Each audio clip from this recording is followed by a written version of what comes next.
લોકમત ન્યૂઝમાં આપનું સ્વાગત છે। નર્મદા જિલ્લામાં આમ આદમી પાર્ટી દ્વારા ચૂંટણી પૂર્વે જોરદાર શક્તિ પ્રદર્શન કરવામાં આવ્યું હતું। તિલકવાડા, ગરુડેશ્વર અને રાજપીપળા ખાતે ધારાસભ્ય ચેતરભાઈ વસાવાની હાજરીમાં ઉમેદવારો દ્વારા ઉમેદવારી ફોર્મ ભરવામાં આવ્યા હતા। આ પ્રસંગે યોજાયેલી ભવ્ય રેલીમાં હજારો લોકો જોડાતા પાર્ટી માટે મજબૂત જનસમર્થન જોવા મળ્યું હતું। ખાસ કરીને આદિવાસી વિસ્તારમાં લોકોનો ઉત્સાહ જોતા રાજકીય માહોલ ગરમાયો છે। મીડિયા સાથે વાત કરતા ધારાસભ્ય ચેતરભાઈ વસાવાએ જણાવ્યું હતું કે હરસિદ્ધિ માતાના આશીર્વાદ લઈને ઉમેદવારો સાથે ફોર્મ ભરવા માટે નીકળ્યા હતા। લોકો તરફથી મળતા ઉત્સાહ અને સહકારના આધારે તેમણે વિશ્વાસ વ્યક્ત કર્યો છે કે આમ આદમી પાર્ટી આ વખતે નર્મદા જિલ્લામાં પંચાયત, તાલુકા પંચાયત તેમજ નગરપાલિકામાં પૂર્ણ બહુમતી સાથે જીત હાંસલ કરશે। વધુમાં તેમણે જણાવ્યું હતું કે જિલ્લામાં પાર્ટી મજબૂત બની રહી છે અને ભાજપના નેતાઓમાં તેનો પ્રભાવ સ્પષ્ટ દેખાઈ રહ્યો છે। ભાજપમાં આંતરિક અસંતોષ અને નેતૃત્વના મુદ્દાઓને લઈને પણ તેમણે ટિપ્પણી કરી હતી। બીજી તરફ આમ આદમી પાર્ટીના ઉમેદવારોમાં ભારે ઉત્સાહ જોવા મળી રહ્યો છે અને કાર્યકર્તાઓ એકજૂટ બનીને કામ કરી રહ્યા છે। ચેતરભાઈ વસાવાએ દેડિયાપાડા વિસ્તાર અંગે પણ વિશ્વાસ વ્યક્ત કરતા જણાવ્યું હતું કે લોકોનો તેમનો સતત સાથ મળી રહ્યો છે અને ત્યાંથી તેમને દૂર કરવું શક્ય નથી। તેમણે ઉમેર્યું હતું કે દેડિયાપાડા, સાગબારા સહિત સમગ્ર નર્મદા જિલ્લામાં પાર્ટી મજબૂત સ્થિતિમાં છે અને આવનારી ચૂંટણીમાં બહુમતી સાથે વિજય મેળવશે।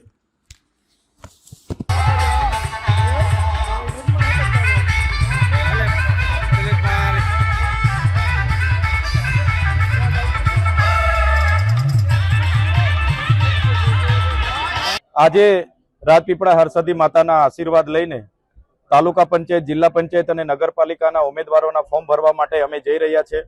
ત્યારે જે પ્રકારે લોકોનો ઉત્સાહ જોઈને લોકો જે પ્રકારે અમને આશીર્વાદ આપી રહ્યા છે, સહકાર આપી રહ્યા છે, એના પરથી લાગી રહ્યું છે કે આ વખતે ચોક્કસ આમ આદમી પાર્ટી નર્મદા જિલ્લા પંચાયત, નર્મદા જિલ્લાની તમામ તાલુકા પંચાયત અને નગરપાલિકામાં પૂર્ણ બહુમત સાથે પોતાના પ્રમુખ બેસાડશે એવો અમને વિશ્વાસ છે।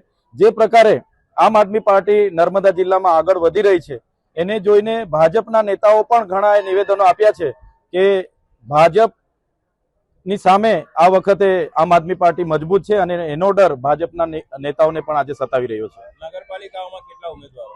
જે પ્રકારે અમારે નગરપાલિકામાં 27 ઉમેદવારોની અમારી તૈયારી છે। તમામ જિલ્લા પંચાયતો, તમામ તાલુકા પંચાયતોની અમારે ઉમેદવારી ફોર્મો ભરાયેલા છે।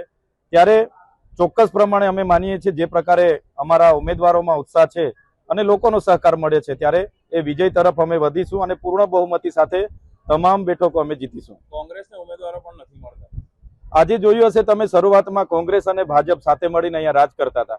કેટલાક ભાજપના પીઢ નેતાઓના પરિવારમાંથી, કેટલાક કોંગ્રેસના પીઢ નેતાઓના પરિવારમાંથી ભાજપમાં ફોર્મ ભરાયેલા છે અને ભાજપ હવે એમની વિચારધારા પર ચાલનારી પાર્ટી નથી। જૂના લોકોને સાઇડલાઇન કરવામાં આવ્યા છે, સાંસદ શ્રીને પણ આમાં સાઇડલાઇન કરવામાં આવ્યા છે, જે બતાવે છે કે આમ આદમી પાર્ટી નર્મદામાં મજબૂત છે અને મજબૂતાઈથી આ ચૂંટણી જીતી રહી છે। રાજપીપળા નગરપાલિકામાં ભાજપના ઉમેદવારોને ફોર્મ ભરાઈ દીધા, હજુ મેન્ડેટ નહીં આવ્યું, એ બાબતે આપ શું કહેશો? જે પ્રકારે આમ આદમી પાર્ટી જે સારી દિશામાં આગળ વધી રહી છે એનો ડર નર્મદા જિલ્લામાં ચોક્કસ ભાજપને સતાવી રહ્યો છે।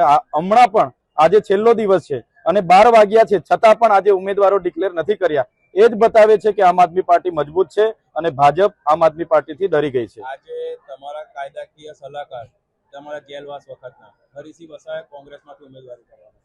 આમ આદમી પાર્ટીમાં ઘણા મારા સાથીઓ જિલ્લા પંચાયત અને તાલુકા પંચાયત લડવા માટે ઉત્સુક હતા। અમારી મર્યાદા હતી, અમારી પાસે એક મેન્ડેટ હતો, તો બેમાંથી અમને એક જણને ટિકિટ આપી છે, તો થોડી નારાજગી અમારા આગેવાનોમાં પણ છે, પણ વિચારધારા અમારી એક છે। બધા સાથે રહીને આગળ વધ્યા છે। આવનારા દિવસોમાં એમને પણ મનાવી લઈશું અને સાથે રહીને અમે આગળ વધીશું। લાસકાંડ વાળા સંજય વસાવાને મંડાળાથી ટિકિટ આપી છે જિલ્લા પંચાયતની, આપના કોઈ ઉમેદવાર એની સામે ઉભી રહેશે? ચોક્કસ મંડાળા જિલ્લા પંચાયતમાં જે પ્રકારે ગ્લાસના નામે 307 લગાડીને મને 80 દિવસની જેલવાસ ભોગવવાનો વારો આવ્યો છે, જનતામાં આક્રોશ છે।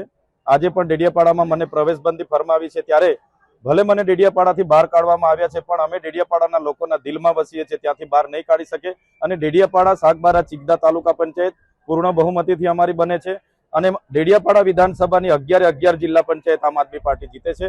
સાથે જ નર્મદા જિલ્લાના તમામ બેઠકો પર આમ આદમી પાર્ટી જીતે છે। જિલ્લા પ્રમુખ પણ આમ આદમી પાર્ટીના હશે અને તમામ તાલુકા પંચાયતો, નગરપાલિકાના પ્રમુખ પણ આમ આદમી પાર્ટીના હશે।